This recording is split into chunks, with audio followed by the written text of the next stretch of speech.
Federal agents in Spokane raided several medical marijuana dispensaries today, enforcing federal law that makes selling or possessing marijuana illegal. But for some families, that drug is a godsend in treating a variety of diseases. 2-year-old Cash Hyde was diagnosed last year with a stage 4 brain tumor.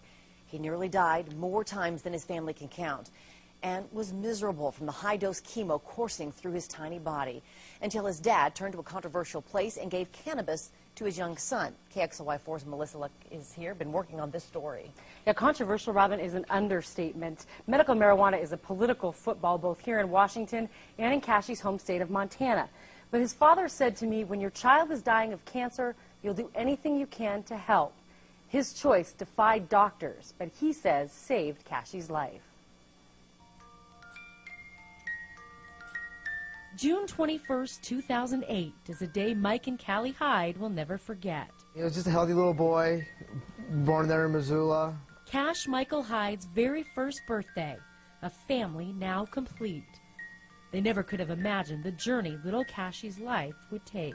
He was just your average, happy little kid, and then he just started to get sick. It was shortly before Cashy's second birthday when Dad Mike knew something wasn't right. Well, he started being very tired, sleeping a lot, very cranky. He started to throw up. We started taking him to the doctor, and the doctor would tell us that he had mono. For 6 weeks, it was the same diagnosis over and over, but Mike refused to accept what doctors were telling him.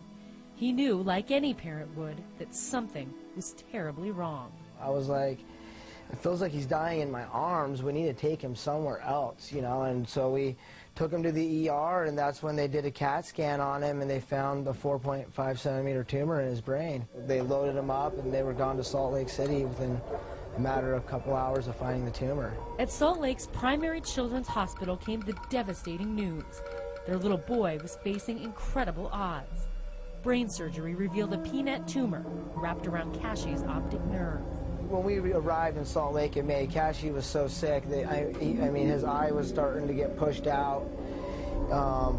He was sleeping 16 to 18 hours a day. He was vomiting. He was pretty much as sick as, you know, you can get without being, you know, on your deathbed. Doctors cut into Cashy's brain to remove what they could, only about 10% of the tumor.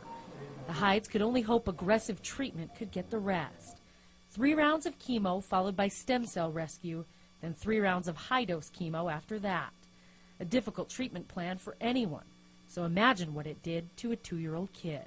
So the first night of chemo, we did 10 hours with the seizures down in the ICU. And, you know, the doctors told us then he could have brain damage from these seizures. We don't know where it's going to be in the morning. Just going to have to wait and find out. Cashy spent his second birthday in a hospital bed, swollen and sick from the medication intended to save his life. Doctors were uncertain he would make it to his 3rd birthday. It's overwhelming, I guess, to say the least, and we had a lot of scary things happen in June. He got a blood infection, went into septic shock, went to the ICU, ended up coding, and they had to resuscitate him. I was standing like 2 feet away. I had to watch the whole thing. There was a lot of days we were getting told we weren't going to beat it. You know, you're not going to take him home. He is going to die. And those are the days where you really got to really believe. They believed and they prayed. High-dose chemo was killing his cancer, but it was making Cashy sicker than ever. He was taking 120 milligrams a day of 5 different drugs to try to make him comfortable. But that, Mike said, wasn't helping ease Cashy's pain. That's going to help get the tape off. I'm going to hold this, okay? By the end of September, he had gone 40 days without eating. He was vomiting 9 to 10 times a day. He couldn't lift his head off his pillow. He was literally laying there shivering in his bed. And the doctors came in, and I said, is there anything we can do for Cash? The doctors had no answers, so Mike found his own.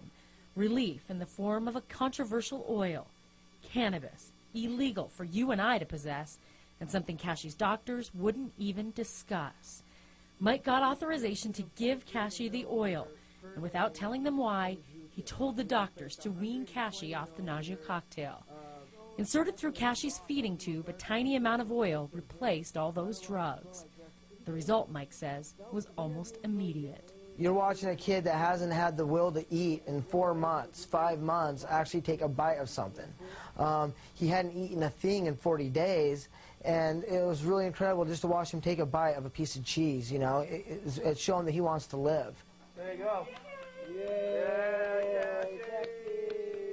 Kashi did his last round of high-dose chemo with no anti-nausea drugs. Mike says the doctors told him they were amazed. Mike never told them why. I wanted to tell him, hey, he's on cannabis oil, but I was afraid they would take it away from him. We wanted to tell you about the side effects, the possible dangers of giving medical marijuana to a kid as young as Kashi. But even though it's perfectly legal in Washington and in his home state of Montana, we couldn't get a single doctor to talk to us on camera. That's how we ended up here at the THC clinic in East Spokane. And I see a lot of folks, and they come in from all walks of life and say they receive benefit. Sherry Allen is a nurse practitioner from Oregon. She comes to Spokane every couple of weeks to evaluate medical marijuana patients and sign off on their permits. What I try to do here at this office is create an atmosphere that is truly medical, because I do believe that cannabis is a medical, and we are trying to use it as a medicine. She believes in the power of this drug and its benefit for cancer patients. She signs off sometimes on 50 patients a day. Then I asked her about authorizing marijuana for kids. It is not common, okay? And I'm not going to say whether or not I've authorized for a child. It's a typical answer, as doctors are concerned about federal law and company policies. But Mike Hyde doesn't care about the controversy or about the political battle over this drug. He cares that his son survived and is convinced not only did the cannabis oil make Kashi feel better, it prevented long-term damage to his organs. For Mike, the living proof is in this vibrant 2-year-old boy. Yeah, it's very controversial, it's very scary, but there's nothing more scary than about losing your child. A week after we did this interview, Kashi was back in Salt Lake for scans, finding out he's cancer-free.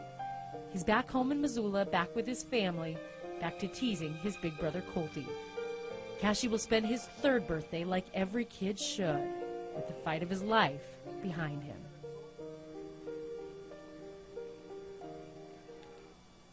And the state of Montana estimates that of the 28,000 medical marijuana patients in the state, 51 are kids under the age of 18.